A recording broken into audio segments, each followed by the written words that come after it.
Calm Down TV. Calm down before we shut this down. Hit that subscribe button. DJ Calm Down TV.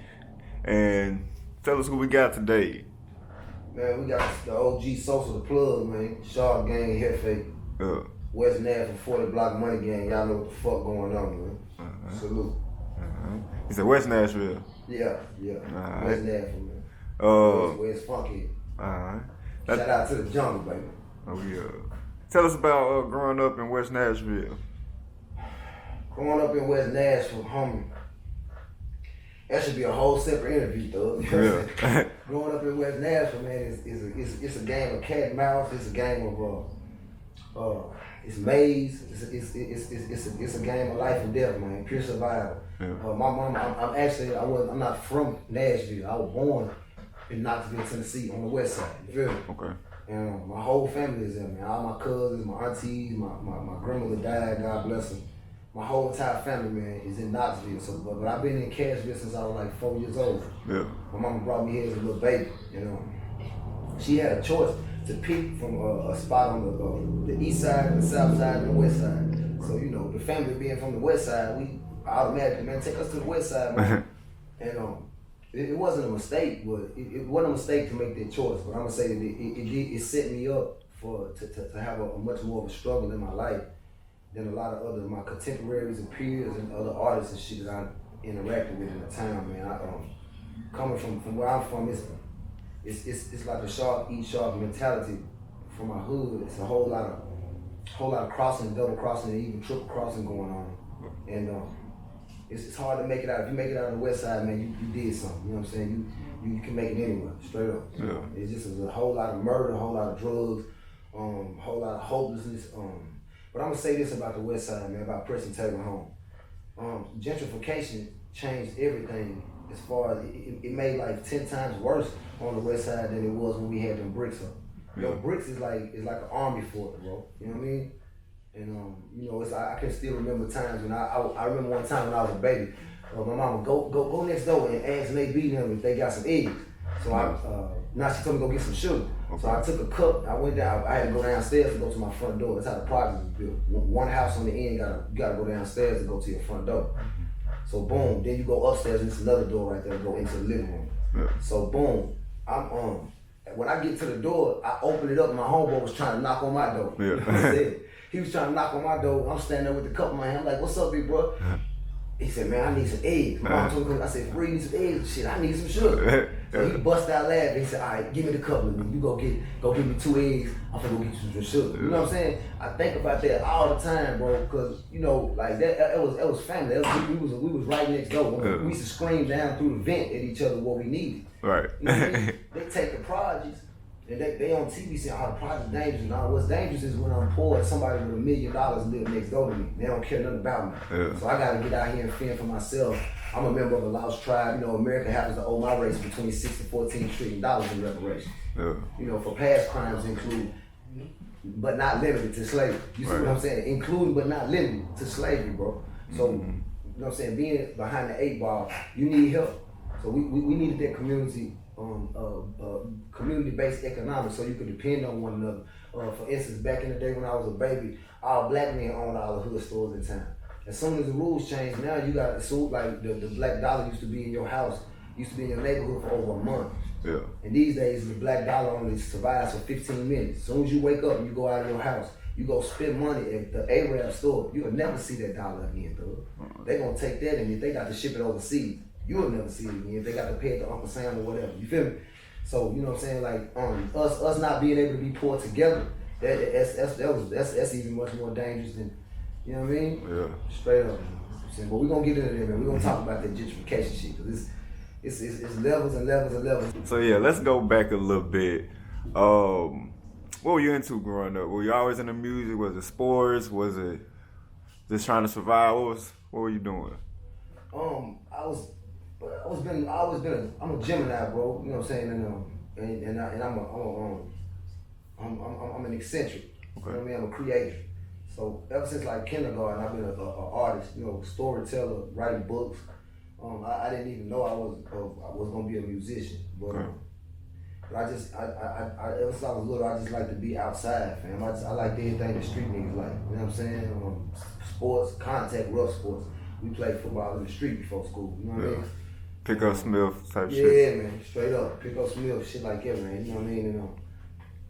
And it was the perfect makings of a young black man in America, because the niggas was gonna have to have a long fight. You need to be ready, man. You need to be prepared and armed for this shit. So I was more into I was into girls and shit, man. Started at about 5 years old. They was into me, you know what I'm saying? They wasn't gonna let me focus, you know what I mean? But I don't know. I was into love when I was young, man. I wasn't corrupted and dark and shit. You know what I mean? I hadn't lost $1 million record deals and shit like that. I hadn't had my throat slit by my best friends and shit. You know what I mean? Yeah. So I was in the mall. The main thing I love was just being in them projects. Even with money, family. If I get money, if I succeed, if I win with this cryptocurrency shit, I'm investing in on the side or whatever, I'm still gonna be a street nigga in the jungle. You gonna be able to pull up and meet me out west. You feel me? It's just the way I am. You feel me? Alright. We'll get into some of that a little bit later.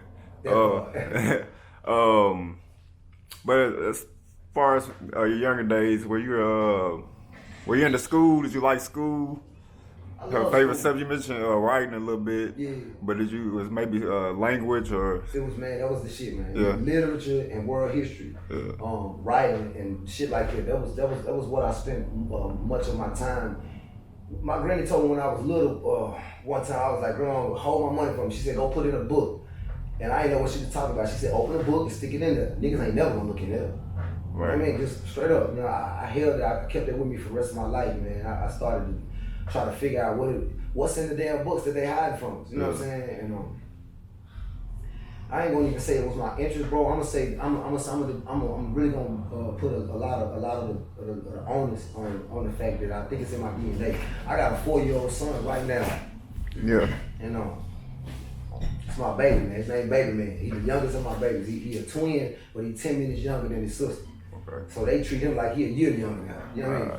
But the thing about the boy is, he's 4 years old, ain't never set foot in the classroom and taught himself how to read complete sentences, how to sound out big long words.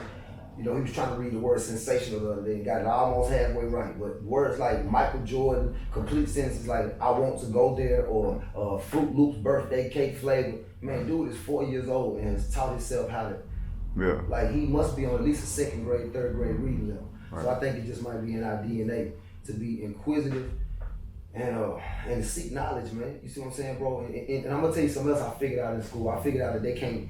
It's a lot about language and world history that they can change, but most of it they can't. Right. Especially if you find the right books. You know what I'm saying? As soon as I got out of public school, I was still in school, but as soon as I started having access to higher knowledge, and start being around people that had something, then they would loan me books. Like I read the book Roots when I was 8 years old. It's more than 1,000 pages, and I didn't understand it. It was a whole lot that I didn't understand about it, but it was a whole lot about it that hurt. Yeah. So I read it again. You know what I mean? And you know, behind that rope, behind being 8 years old, 9 years old, and being armed with that type of information, not only did it send me on the path, it sent me on the path to even I had to find out about Alex Haley. Is this nigga a field nigga or a house nigga? Is he dumbing down history, or is he being raw and uncovered? Yeah. It sent me on that mission, but it also sent me on the mission to not be misinformed and miseducated. Yeah. It had me literally in arguments with my history teachers, because they would get you in there and try to tell you anything about what went down. You know what I mean, bro? So that leads me to my next question. Go ahead. As far as maybe in today's time, or even in your time, do you feel like the public school system or the school system is teaching the correct thing, or teaching anything worth going in their building for them hours? I hate to answer a question with a question, but I just want to ask you one. Before I give you a thorough answer, I want to ask you this question, calm down. I ain't gonna even ask you how old you are, but I know you can remember cordless phones. Right. You might not remember when Call ID. I'm 27. Okay, you 27. Young, you know what I'm saying? Young is still you OG, you young OG standing. Yeah. Okay, when you know what I'm saying, when you get you a couple of them gray hairs up under there, you're gonna start seeing generations change. You see what I'm saying? You don't need nothing but a couple of them to see. You know, I still remember when cell phones came out. I still remember when Call ID came out. Like, you could walk around with a computer in your hand now, though. Right. It's so much shit that we can do even with an old ass, old cheap iPhone, like the new, what is it, the 10R, the 10R, they got whatever, the 10XR, whatever. I got a 6. You can do so much shit with these phones, bro. But I gotta go back to the days when it was you couldn't even have a cordless. You just had to stick right there by the phone and answer, hello, who is this? You know what I mean? Or have a long ass cord going through the house. You know what I'm saying, bro? You know what I mean? Tripping everybody. But the whole point, the twist in this is, what about the classroom has changed in all this money? In the same amount of time, what about the format and the breakdown and the structure and the build of the classroom has changed? Nothing. We got pictures of old 1910, 1920 classrooms, fam, and they still got the same chalkboard, all the desks sitting right there, and one predominantly white teacher. Now, in the inner city, most of these schools, and this is a fact that you can look up and research, most of these schools are filled with teachers that's not from the ghetto, don't have it. They vote against the interests of the ghetto. They vote literally for Trump and Republicans and racists. They are on the average 23 years old with no children. That's like poisoning a whole community full of babies that need to be taught by old teachers that look like their uncles and aunties. Because we can't be 23 years old with no children and go to a rich community and educate their children, right? So I think that's one of the biggest silent crimes and one of the biggest attacks and tools of warfare that's being used against poor black people that are vulnerable and defensive to attack. We sitting out here seeking knowledge and trying to go to school, and we're being educated and supposedly educated. Actually, we're being miseducated by those that hate us, man. These people hate the way you walk, they hate the way your hair is. They'll come up with a rule about your hair right now. They got one against the dreads. They got one against certain the dreads. States. You see what I'm saying, though? So with that being said, I don't think that that's even as far as common sense. If the people that's setting the rules really wanted to see these kids be the best, then the school system would look like it is in maybe, Decatur, Georgia, or you know what I'm saying, like, some cities where it's more culturally and ethnically intact. Right. And as far as what we learned, I think you don't need to ever lead away from knowledge. But public school just is not enough, man. The books, if I can go read it, if it's a such thing as a book that costs $2,500, and it is, the books that cost thousands of dollars. You would take me to public school and give me in 2019 and give me a book that's from 1997. Man, that book ain't worth $2. You see what I'm saying? Right. You know what I'm saying? So I think that if these people that's so educated and got money and all that, if they really wanted to help these kids, they would. Come on, man. We in the city where we got big boy tourism. We just had the NFL draft. We got the Tennessee Lottery making hundreds and hundreds of billions of dollars. All these things so impactful on the economy, but the teachers can't get a check. The kids, my son's school, he was going to tutoring and they ended it because the budget ain't there. All summer, the school just sits there vacant while the kids outside need a school, they need somewhere to go shoot ball. Shit like that, man. Like, it's all about prioritizing real wealth and love, and they're not doing it in the school system. So I'm not gonna ever sit on no camera or write some literature or something that says that a kid shouldn't go to school. I'm gonna say that he should be properly educated in the home first. And I'm gonna say that I spit on the system for the ones of us that don't have a home, the ones of us that's doing so bad, and we already against behind the 8 ball and ain't got no dad in the house, or a mama that's always working, and so now we got no mama or daddy, or they did and we with our granny, and I gotta go to school, and that's the only thing I can depend on. I'm fucked if that's the case. You see what I'm saying, though? Straight up. Hey man, listen here, buddy.